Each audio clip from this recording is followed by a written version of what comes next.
शिक्षा के प्रति आप कितने गंभीर हैं, ये बात इसी बात से प्रदर्शित हो जाती है कि कैसे आपने लगभग 27,000 परिषदीय स्कूलों पर ताला लगाने का सोच लिया। किसी भी समस्या पर बात करो माननीय सरकार, तो सरकार कहती है, मसलन यदि आप इनसे पूछ लें कि बिजली इतनी महंगी क्यों, तो बोल देते हमारे हाथ में नहीं।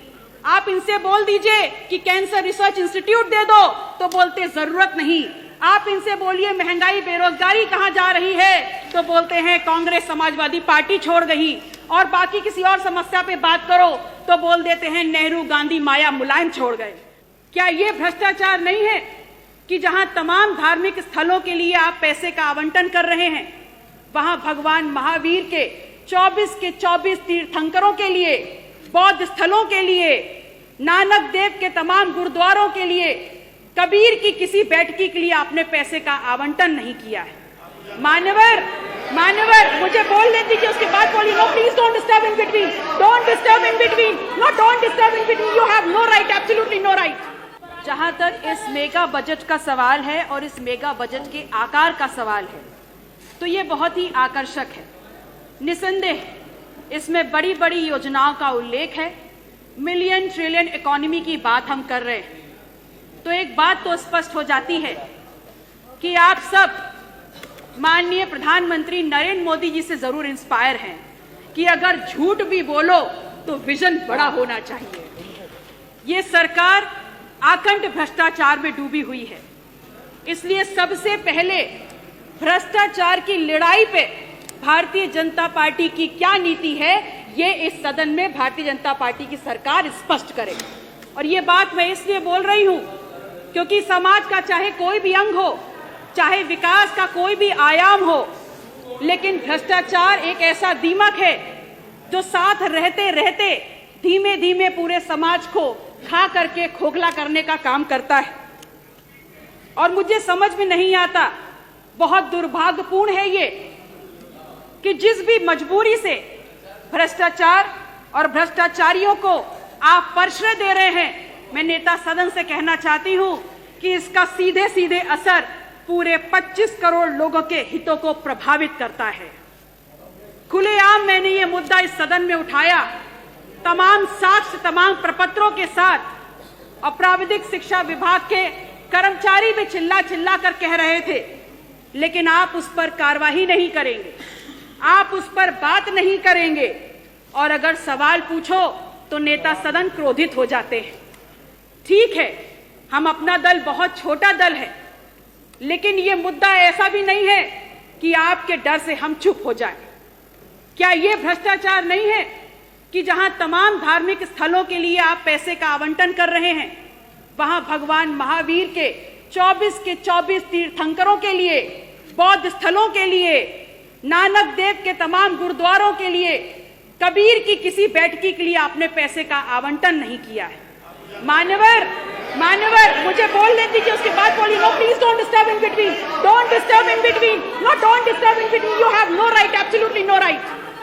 आप अपने मौके पे बोलिएगा, मैं बोल लूं उसके बाद बोलिएगा, मैं बोलूं उसके बाद बोलिएगा, विजय जी मैं बोलूं उसके बाद बोलिएगा। बोलिए। I might have many objections to what you said, but I didn't raise down my voice. Pallavi ji बोलिए। आप बोलिए अपनी बात। आप बोलिए अपनी बात। मान्यवर, आप क्या संदेश देना चाहते हैं उत्तर प्रदेश की जनता को? इतना भेदभाव, आप स्वयं कहते हैं कि बटोगे तो कटोगे, तो मान्यवर बांट तो आप स्वयं ही रहे हैं ना। महाकुंभ का एक आयोजन हुआ जो हम सभी के लिए, चाहे सत्ता पक्ष के लोग हों चाहे विपक्ष के लोग हों, बड़ा ही गौरव देने वाला विषय है। और स्वयं सरकार ने आगे बढ़ करके इसमें व्यवस्थाओं करने की जिम्मेदारी ली थी। और ये एक बहुत बड़ी चुनौती भी थी जिसमें सरकार पूर्णतः विफल हुई। और अब जब महाकुंभ का ये आयोजन खत्म हो चुका है, उसके बाद दूसरी सबसे बड़ी चुनौती है कि गंगा में हुए गंगा के प्रदूषण से गंगा को निजात दिलाया जाए। हम आपसे कहना चाहते हैं कि गंगा भारत का प्राण है, गंगा भारत की विभिन्न संस्कृतियों का आधार और भारत की आध्यात्मिक यात्रा का साक्षी है। यह दुर्भाग्य है हम उन सभी लोगों के लिए जो गंगा को आज इस परिस्थिति में देख रहे हैं। केंद्र सरकार ने नमामि गंगा योजना के माध्यम से गंगा की सफाई के नाम पर अरबों खरबों का बजट आवंटित किया और जिसमें लूट खसोट भी हुई, लेकिन उसके बाद भी कोई परिवर्तन नहीं आया, बल्कि वो गंगा जो प्राकृतिक अल्केमिस्ट है उसका अनुपात भी बिगाड़ दिया गया। उत्तर प्रदेश सरकार ऐसा ना करे, आप गंगा के प्रति अपनी ईमानदारी दिखाएं और गंगा को वापस गंगा के स्वरूप में लाएं। जो गंगा का जल आचमन के लिए होता है, उस गंगा के जल में आज हाथ डालना भी हानिकारक है। मान्यवर, आप ही बोल लीजिए।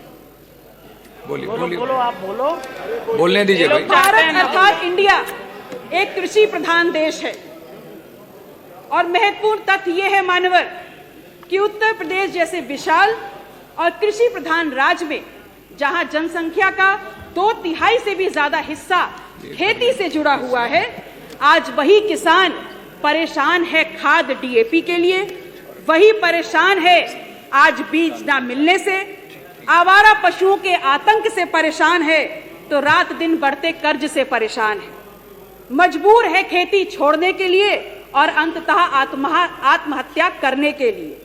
मैं पूछती हूं सरकार से, मैं पूछती हूं सत्ता पक्ष से कि क्या संवेदनाएं हैं आपकी, क्या नीति है आपकी किसान और खेत से जुड़े हुए इन खेतों की और खेत से जुड़े हुए इन किसानों की सुरक्षा के प्रति।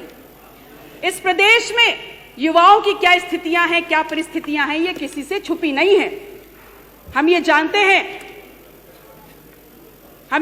हैं कि 69,000 शिक्षक भर्ती का जो मुद्दा रहा, उसमें संवैधानिक दर्जा प्राप्त आयोग ने भी कहा कि 6800 छात्र छात्राओं के प्रति गलत हुआ है, जिसको आप सिरे से नकार रहे हैं।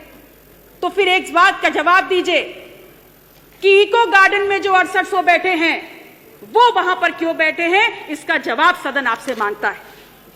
शिक्षा के प्रति आप कितने गंभीर हैं, ये बात इसी बात से प्रदर्शित हो जाती है कि कैसे आपने लगभग 27,000 परिषदीय स्कूलों पर ताला लगाने का सोच लिया और वहीं दूसरी तरफ प्राइवेट स्कूलों की फीस वृद्धि पर आपका कोई नियंत्रण नहीं है। इस प्रदेश का छात्र हो या इस प्रदेश का युवा हो, बहुत बेहतर तरीके से ये समझ चुका है कि सरकार हमारे मुद्दे पे संवेदनहीन है और उदासीन है, क्योंकि अगर यही मुद्दा गुजराती गैंग से जुड़ा हुआ होता तो पूरी की पूरी सरकार शीर्षासन करने लग गई होती। आप कहते हैं कि विपक्ष ने 1 डिस्ट्रिक्ट 1 माफिया दिया। पल्लवी जी, समय जस्ट 30 सेकंड सर। मान्यवर, यह बात भी स्वीकार कर ले कि आज इस वक्त प्रदेश का सबसे बड़ा आर्थिक माफिया आपकी सरकार का हिस्सा है, तो इस पर भी जवाब दे दीजिए। जब भी किसी भी समस्या पर बात करो माननीय सरकार, तो सरकार कहती है, मसलन यदि आप इनसे पूछ लें कि बिजली इतनी महंगी क्यों, तो बोल देते हैं हमारे हाथ में नहीं। आप इनसे बोल दीजिए कि कैंसर रिसर्च इंस्टीट्यूट दे दो, तो बोलते जरूरत नहीं। आप इनसे बोलिए महंगाई बेरोजगारी कहां जा रही है, तो बोलते हैं कांग्रेस समाजवादी पार्टी छोड़ गई। और बाकी किसी और समस्या पे बात करो तो बोल देते हैं नेहरू गांधी माया मुलायम छोड़ गए। मैं आपसे कहती हूं, आज कोई ऐसा वर्ग नहीं है, चाहे गरीब हो, चाहे युवा हो, चाहे अन्नदाता हो, चाहे नारी हो, जो सरकार की नीतियों का विरोध ना कर रही हो, लेकिन आप उस पर गंभीरता से विचार नहीं कर रहे। इसलिए विचार नहीं कर रहे क्योंकि सत्ता ही आपका सिद्धांत है। इसलिए अंत में अपनी बात को कहते हुए कि आपसे निवेदन है, फर्जी आंकड़ों की इस लिखित बाजीगरी को आप वापस लें और एक बार फिर से देखिए कि बजट का सही स्वरूप क्या है, क्या मांग है जनता की, क्या चाहती है। अपने क्षेत्र से जुड़े हुए तमाम बिंदुओं को मान्यवर में लिखित रूप से टेबल कर रही हूं और मैं चाहती हूं उन मांगों को भी बजट में समावेश किया जाए। बहुत बहुत आभार। नमो बुद्धाय। जय संविधान, जय अपना दल।